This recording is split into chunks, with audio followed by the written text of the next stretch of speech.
உங்க ஆட்சி எதுக்குங்க சார்? நீங்க உட்கார்ந்து இருக்கிற அந்த சிஎம் பதவி எதுக்குங்க சார்? எப்படி கேள்வி கேட்டாலும் உங்ககிட்ட இருந்து எந்த பதிலும் வர போறதில்லை. ஏன்னா இருந்தாதானே வரும். மேக்சிமம் உங்ககிட்ட இருந்து வர பதில் சாரிமா, நடக்க கூடாதது நடந்துருச்சுமா, சாரிமா, அவ்வளவுதானே. இந்த வெற்று விளம்பர மாடல் திமுக சர்க்கார் இப்ப சாரிமா மாடல் சர்க்காரா மாறிடுச்சு. இந்த ஆட்சியை விட்டு போறதுக்குள்ள நீங்க செஞ்ச எல்லா தப்புக்கும் பரிகாரமா சட்டம் ஒழுங்க சரி செஞ்சே ஆகணும். இல்லனா மக்களோட மக்களா ஒன்னா நின்னு உங்களை சரி செய்ய வைப்போம். 90 காயங்களுக்கு ஆளாகி கொல்லப்பட்ட குழந்தையினுடைய தாய் இங்க இருக்கிறாங்க. ஒவ்வொரு குடும்பத்துக்கு பின்னாடி அப்படி கண்ணீர் இருக்கு. இவங்களுக்கு யாரும் குரல் கொடுக்க மாட்டீங்கன்னு நினைச்சீங்க. குரல் அற்றவர்களின் குரலாக தமிழக வெற்றி கழகத்தினுடைய தலைவர், வெற்றி தலைவர் தளபதி அவர்களின் உரை இதோ.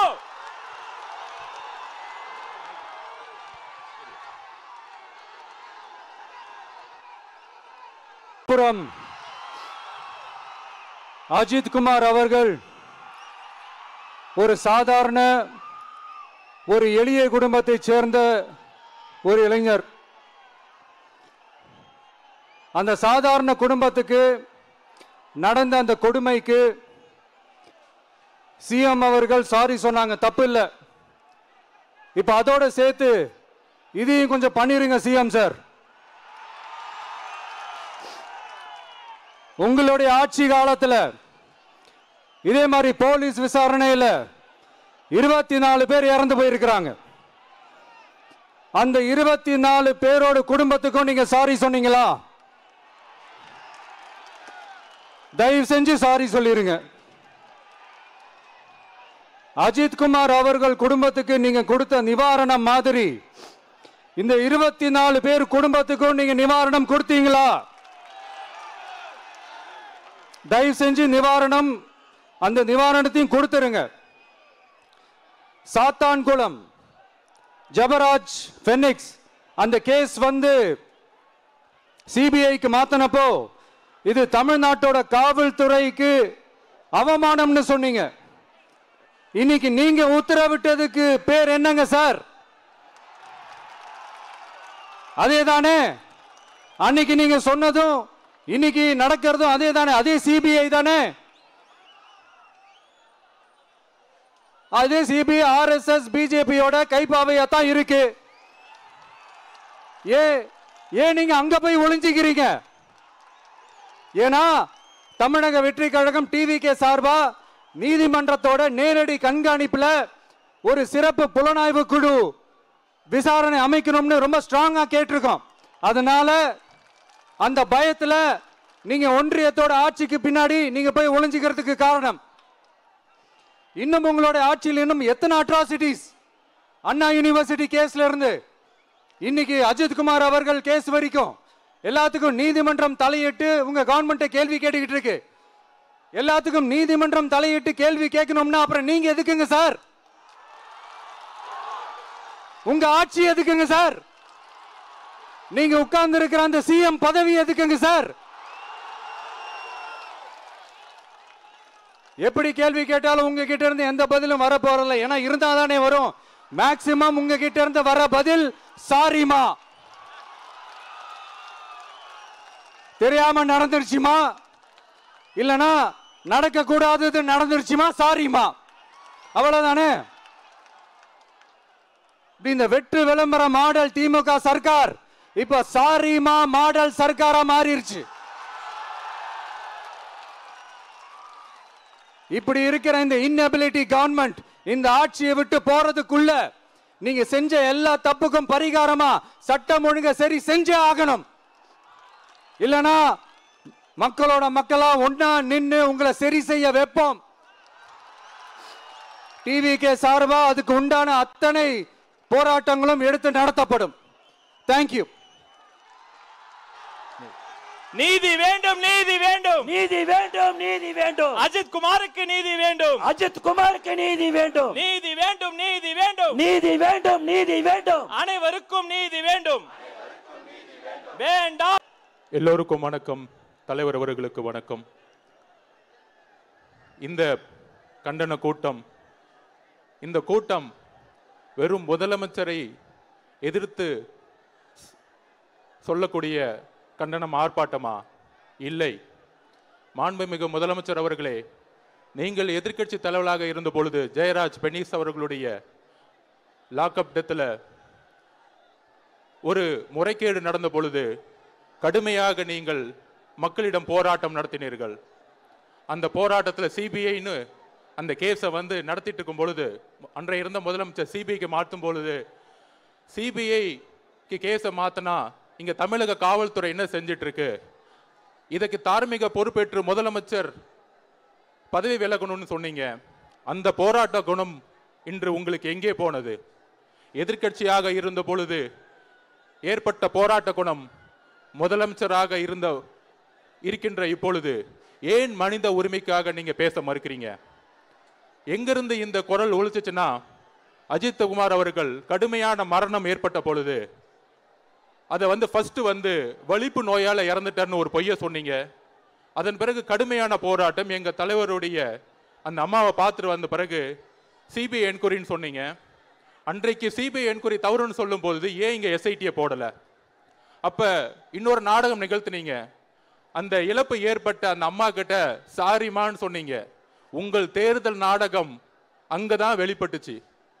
அந்த தேர்தல் நாடகம் என்னன்னா, மதுரை ஹைகோர்ட் இந்த கேஸை எடுத்து உண்மையை வெளிக்கொண்டு வந்த பிறகு சாரி சொன்னீங்க.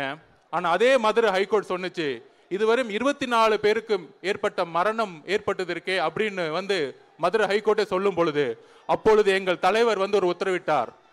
ஒட்டுமொத்தமா 31 குடும்பத்தையும் சந்திக்க வேண்டும் என்று சொன்னார். அரசியலுக்காகவா? இல்லை. இல்ல உங்களை மாதிரி ஓட் பேங்குக்காகவா? இல்லை. 31 பேரும் எந்த மாவட்டத்தில் இருக்காங்க கூட எனக்கு தெரியாது. ஆனால் 31 பேர்ல நேற்று 20 குடும்பங்களை சந்திக்கும் பொழுது ஒவ்வொரு கண்ணீரும் இரத்த கண்ணீராக மாறியது நேற்று. அதற்கு உண்மை வேண்டும். என்ன உண்மை வேண்டும்?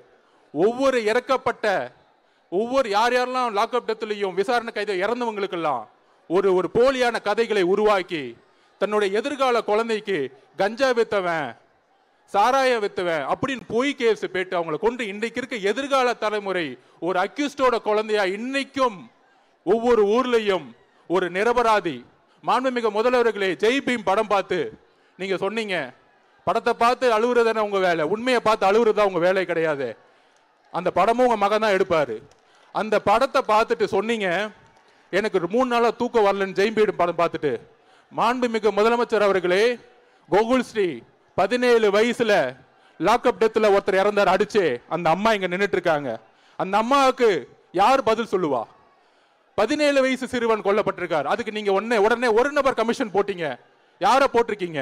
நீதிபதி சந்துரு அவர்களை எந்த ஜெயஸ்ரீ படம், எந்த ஜெய்பீம் படம் பார்த்து நீங்க எந்த சந்துரு அவர்களை பாராட்டினீரோ அதே கோகுல் ஸ்ரீ கேஸ்ல 17 வயசு ஒரு மைனர் மகன் இறந்த பிறகு ஒரு நபர் கமிஷன் போட்டீங்க. அந்த ஒரு நபர் கமிஷனோட அறிக்கை ஏன் வெளியே வரவில்லை? ஏன் வெளியே வரல? ஊடகம் இதை நோக்கி கேட்க வேண்டும். எப்படி அஜித் குமார் அவர்களுக்கு ஒரு அநீதி இழைக்கப்பட்ட பொழுது 31 கொலைகள் இன்று முதல்வரால் மறைக்கப்பட்டு மனித அநீதிக்கு எதிராக, மனித உரிமைக்கு எதிராக முதல்வர் அவர்களாலும் உள்துறையாலும் மறைக்கப்பட்டிருக்கு. இந்த 31 உண்மைகள் வெளியே வர வேண்டும். அந்த 31 தாயோட கண்ணீர்கள் வெளியே வர வேண்டும். எங்களுக்கு உண்மைகள் வர வேண்டும். அரசியல், எலெக்ஷன், தேர்தல் இதெல்லாம் அப்புறம் வச்சுக்குவோம். ஆனால் உள்துறை அமைச்சராக இருக்கக்கூடிய நீங்கள், எதிர்கட்சி கூட்டணி கட்சியெல்லாம் சொல்றாங்களே காவல்துறை மேல கடுமையான விமர்சனம். காவல்துறை மீது தவற சுட்டி காட்டுறது முக்கியம். காவல்துறை நிர்வகிக்கக்கூடிய தலைவர் யார்? அந்த உள்துறை அமைச்சர் 31 நிரபராதிகளுக்கும் ஒரு முடிவை சொல்ல வேண்டும். முடிவை சொல்ல என்றால் எங்க தலைவர் தமிழகம் முழுவதும் மிகப்பெரிய போராட்டத்தை நடத்துவார். இதை ஏதோ கையில எடுத்தோம், ஒரு ஆர்ப்பாட்டம் பண்ணோம், ஒரு 6 மணிக்கு முடிஞ்சிட்டோம் அப்படிங்கிற கிடையாது. ஒரே ஒரு சொல்யூஷன் கேட்டாரு. எல்லாத்தோடைய கண்ணீரும் தலைவர் பார்த்த பிறகு இதற்கு கடுமையாக நம்ம நியாயத்தையும் நீதியும் இந்த உலகம் முழுவதுக்கு எடுத்துரைக்கணுங்க அந்த தாயோட கண்ணீருக்குன்னு சொல்லியிருக்கிறாரு. அதுக்கான உடைய ஆர்ப்பாட்டம் தான் இன்று மாண்புமிகு முதலமைச்சர் அவர்களே, ஒவ்வொரு அரசு கொலைகளும் ஒரு நியாயம் இருக்கிறது. நீங்க எப்படி படம் பார்த்து சந்துரு அவர்களை பாராட்டினீங்களோ, நீதிபதி சந்துரை அவர்களுடைய அறிக்கையை இன்று இரவுக்குள் வெளியிட வேண்டும். நீதிபதி சந்துரு அவர்களே, உங்களுக்கு நீங்க ஒரு உண்மையானவர்கள், இல்லை என்றால் நீங்கள் வெளியிடுங்கள். எப்படி ஒரு மனித உரிமைக்கு எதிராக நீங்கள் குரல் கொடுத்தீங்களோ, இந்த அரசினுடைய உண்மையை வெளிக்கொண்டு வர வேண்டும். நன்றி, வணக்கம். ஹலோ, நன்றி. பல்வேறு தடைகளை தாண்டி பாதிக்கப்பட்ட குடும்பங்கள் இங்கே இருக்கிறார்கள். அவர்களுக்காக தமிழ்நாடு முழுக்க பல தடைகளை தாண்டி தமிழக வெற்றி கழகத்தினுடைய தொண்டர்கள் இங்க வந்து நிற்கிறீர்கள். உங்களை எல்லாம் இங்க வரவழைத்து மாவட்ட செயலர் மூலம் கூட்டு வந்த நம்முடைய மதிப்பிற்குரிய பொதுச் செயலாளர் என் ஆனந்த் அண்ணன் அவர்களே வருக, கண்டன உரை தருக. மதிப்புக்கும் மரியாதை. தமிழக அரசை கண்டித்து இந்த மாபெரும் கண்டன ஆர்ப்பாட்டத்திற்கு வருகை புரிந்திருக்கும் அனைவருக்கும் என்னுடைய வணக்கத்தை தெரிவித்துக் கொள்கிறேன். இப்படி ஒரு ஆர்ப்பாட்டம் தமிழகத்தில் எங்கும் பார்த்திருக்க மாட்டார்கள். இதுவரை தலைவருடைய வருகை குறித்து யாரும் எந்த அறிவிப்பும் வெளியிட்டதில்லை. ஆர்ப்பாட்டம் குறித்தும் கடைசி வரை எந்த அறிவிப்பும் வெளியிட்டதில்லை. நம்மளுடைய ஒரே நோக்கம் பாதிக்கப்பட்ட ஒடுக்கப்பட்ட இந்த மக்களின் குரலாக இருக்க வேண்டும் என்பது மட்டுமே ஒரே நோக்கம். தமிழக மக்களை போல ஒரு பாவப்பட்ட மக்கள் யாரும் இருக்க மாட்டார்கள். கடந்த 4.5 ஆண்டுகளாக தமிழக மக்கள் பட்ட துன்பங்கள் ஏராளம். இதில் நமது தமிழக முதல்வர் திரு ஸ்டாலின் அவர்கள் தான் இதற்கு எதிர்க்கட்சி தலைவராக இருந்தபோது அவர் செய்த நாடகங்கள், டிராமா எல்லாம் பார்த்திருப்போம். அதே டிராமா, அதே நாடகத்தை இப்பொழுது அவர் வேறு விதமாக நடத்தி கொண்டிருக்கிறார். ஒன்னும் இல்லை, அவருடைய ஆட்சியில் எதிர்க்கட்சி தலைவராக இருந்தபொழுது கடந்த ஆட்சியில் மதுக்கடைகளை மூடுவேன்னு கருப்பு கொடி கொட்டி இதே மாதிரி கருப்பு ஆர்ப்பாட்டத்தில் நடத்தினார். அவர் ஆட்சிக்கு வந்த பிறகு இதுவரை எங்கேயுமே மதுபானங்கள் மூடப்படவில்லை, மதுக்கூடங்கள் மூடப்படவில்லை, கள்ள மதுக்கள் எங்கேயுமே நிற்பது தடுக்கப்படவில்லை.